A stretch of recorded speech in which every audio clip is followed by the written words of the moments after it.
देखिए green TV YouTube पर भी, बस सब्सक्राइब करें और बेल आइकन दबाएं। नमस्कार दोस्तों, स्वागत है आप सभी का किसान बुलेटिन में और मैं हूं आपके साथ पारुल यादव। चलिए नजर डालते हैं किसान बुलेटिन में आज की बड़ी हेडलाइंस पर। कृषि वैज्ञानिकों ने विकसित की जई की 2 नई किस्में, पशुपालकों व किसानों दोनों को मिलेगा लाभ। राजस्थान में ऑनलाइन हुई एमएसपी पर खरीद प्रक्रिया, समय पर भुगतान का लाभ उठा सकेंगे किसान। 40 साल बाद भारत करेगा वर्ल्ड डेयरी समिट की मेजबानी, पशुपालन को मिलेगा बढ़ावा।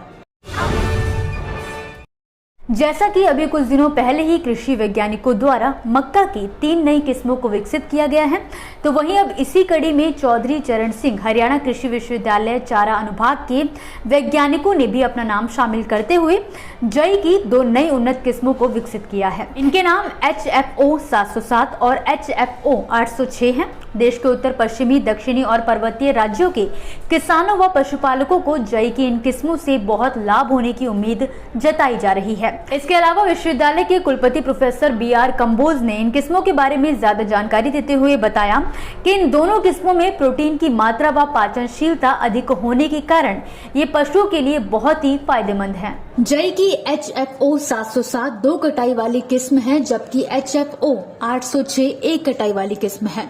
भारत सरकार के राज्य पत्र में केंद्रीय बीज समिति की सिफारिश पर जई की HFO 707 किस्म को देश के उत्तर पश्चिमी जोन, जबकि HFO 806 को देश के दक्षिण जोन और पर्वतीय जोन के लिए समय पर बिजाई की सिफारिश की गई है। बात करें इन किस्मों की खासियत की, तो HFO 707 किस्म की हरे चारे की औसत पैदावार 696 क्विंटल व सूखे चारे की औसत पैदावार 135 क्विंटल प्रति हेक्टेयर है।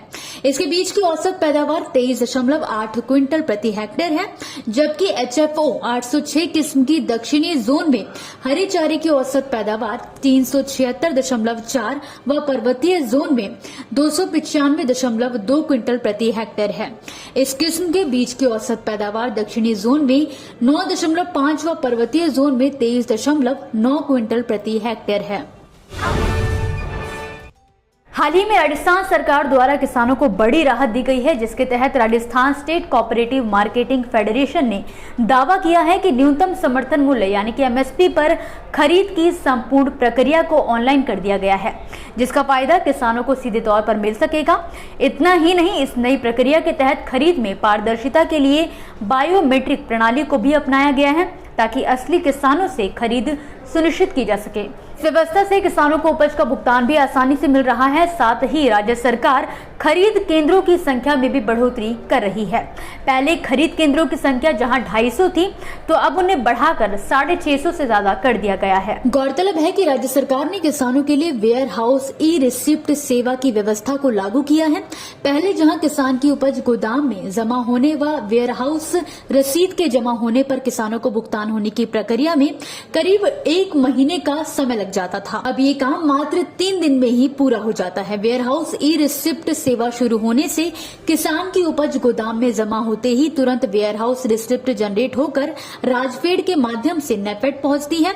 इसके कारण उपज जमा होने से लेकर नेफेड से राशि जारी होने का काम महज 3 दिन में ही पूरा कर लिया जाता है। जल्द ही देश में पशुपालन को बढ़ावा देने के उद्देश्य से IDF वर्ल्ड डेयरी समिट का आयोजन किया जाने वाला है। आपको बता दें कि भारत में ये सम्मेलन पूरे 40 साल बाद आयोजित किया जाने वाला है। इसमें 50 देशों के करीब 1500 डेलीगेट शिरकत करेंगे। जानकारी के अनुसार डेयरी से जुड़े वैज्ञानिकों, किसानों और विशेषज्ञों का 12 से 15 सितंबर तक ग्रेटर नोएडा स्थित इंडिया एक्सपो सेंटर में जमावड़ा लगेगा। इसकी शुरुआत प्रधानमंत्री नरेंद्र मोदी करेंगे। इस समिट में पशुओं से उत्सर्जित होने वाली मीथेन गैस के मुद्दे पर भी चर्चा की जाएगी, जो इस समय देखा जाए तो दुनिया भर में बहस का विषय भी बना हुआ है। इस समिट का विषय dairy for nutrition and livelihood होगा। केंद्रीय पशुपालन और डेयरी मंत्री पुरुषोत्तम रूपाला ने एक प्रेस कॉन्फ्रेंस में समिट के बारे में ज्यादा जानकारी दी। जानकारी के अनुसार इस समिट में हमारे पशुपालकों और क्षेत्र से जुड़े विशेषज्ञों को एक दूसरे से काफी कुछ सीखने को मिलेगा, क्योंकि इसमें दुनिया भर के विशेषज्ञ शामिल हो रहे हैं। ये मंच भारतीय डेयरी डेयरी सेक्टर को विश्व स्तरीय एक्सपोजर देने का एक बेहतरीन अवसर माना जा रहा है। दूसरे देशों के मुकाबले भारत का डेयरी फार्मिंग सिस्टम यूनिक है। कार्यक्रम में उत्तर प्रदेश के सीएम योगी आदित्यनाथ भी शामिल होंगे। आपको बता दें कि उत्तर प्रदेश देश में सबसे ज्यादा दुग्ध उत्पादन करने वाले राज्यों में से एक है। इस समिट से पहले 9 सितंबर से ही डेयरी कारोबार से संबंधित बैठकों की एक सीरीज शुरू होगी। इन बैठकों के दौरान भारत के 8 करोड़ से ज्यादा छोटे एवं सीमांत डेयरी किसानों के योगदान पर भी चर्चा की जाएगी। दोस्तों, ये थी वो खबरें जिन्हें हमने आप तक विस्तार से पहुंचाया, लेकिन अब हम बात करेंगे कुछ ऐसी खबरों की जिनके बारे में भी आपके पास जानकारी होना जरूरी है। तो चलिए फटाफट से एक नजर डालते हैं खेती किसानी और कृषि क्षेत्र से जुड़ी आज की छोटी बड़ी अपडेट्स पर। राजस्थान राज्य अन्य पिछड़ा वर्ग वित्त एवं विकास आयोग के अध्यक्ष पवन गोदारा ने कहा है कि अब बीज निगम ने कृषि उपज मंडियों में खुद की बीज विक्रय दुकान निर्माण करने का फैसला लिया है ताकि प्राइवेट बीज कंपनियों की मनमानी पर रोक लगाई जा सके। गुरुवार को हनुमानगढ़ टाउन में Rajasthan state seeds corporation limited के संयंत्रों का निरीक्षण भी किया गया। निरीक्षण के दौरान उन्होंने गेहूं की ग्रेडिंग, पैकेजिंग व डिलीवरी आदि प्रक्रिया देखी। साथ ही किसानों को आ रही समस्याओं के बारे में जानकारी भी ली। इसको लेकर बीज निगम के अधिकारियों से उन्होंने चर्चा भी की है। प्रधानमंत्री किसान सम्मान निधि योजना देश की सबसे बड़ी जन कल्याणकारी योजनाओं में से एक है, लेकिन ये योजना बीते कुछ समय से गड़बड़ झाले को लेकर काफी चर्चा में है। इसके तहत देश के कई राज्यों में अपात्र लाभार्थी पीएम किसान योजना का लाभ उठा रहे हैं, जिनकी इन दिनों पहचान की जा रही है। इसी कड़ी में देश के सबसे बड़े राज्य शुमार उत्तर प्रदेश में भी अपात्रों की पहचान हुई है। राज्य सरकार की जांच में 21 लाख अपात्र लाभार्थियों की पहचान हुई है, जो अभी तक पीएम किसान योजना के तहत मिलने वाली किश्त का लाभ उठा रहे थे।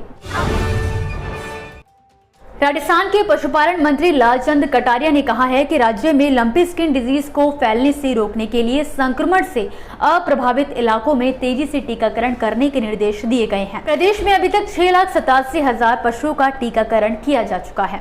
पश्चिमी राजस्थान में संक्रमण एवं मृत्यु दर में लगातार गिरावट आ रही है और जैसलमेर जिले में पिछले एक सप्ताह से लंपी रोग से किसी जानवर के मरने की कोई रिपोर्ट नहीं मिली है। राजस्थान लंपी स्किन डिजीज से सबसे ज्यादा प्रभावित राज्यों में से एक माना जा रहा है। खरीफ सीजन अपने पीक पर है, जिसके तहत इन दिनों धान की रोपाई और बुआई की प्रक्रिया अपने समापन की ओर है। तो वहीं खरीफ सीजन के इस पीक के साथ ही देश में रबी सीजन की तैयारियां भी शुरू होने लगी हैं। इसी कड़ी में बिहार सरकार ने किसानों के हितों में ध्यान रखते हुए एक योजना शुरू की है, जिसके तहत बिहार सरकार रबी सीजन की फसलों के बीज पर सब्सिडी उपलब्ध करा रही है। किसानों को रबी फसलों के बीज मूल्य पर 90% तक की सब्सिडी दी जा रही है। हालांकि सब्सिडी का लाभ प्राप्त करने के लिए किसानों को पहले आवेदन करना होगा। यह आवेदन प्रक्रिया 1 सितंबर से शुरू हो चुकी है।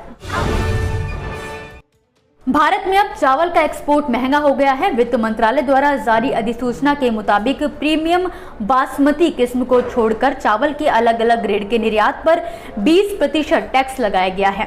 देश में चावल की कीमतों में 20% ऐसे समय में टैक्स लगा है जब इस साल खराब मानसून के कारण पैदावार में कमी आने की आशंका जताई जा रही है।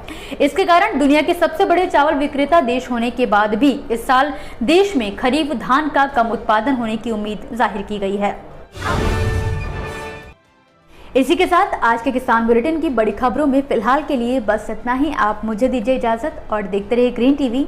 नमस्कार। देखिए ग्रीन टीवी यूट्यूब पर भी, बस सब्सक्राइब करें और बेल आइकन दबाएं।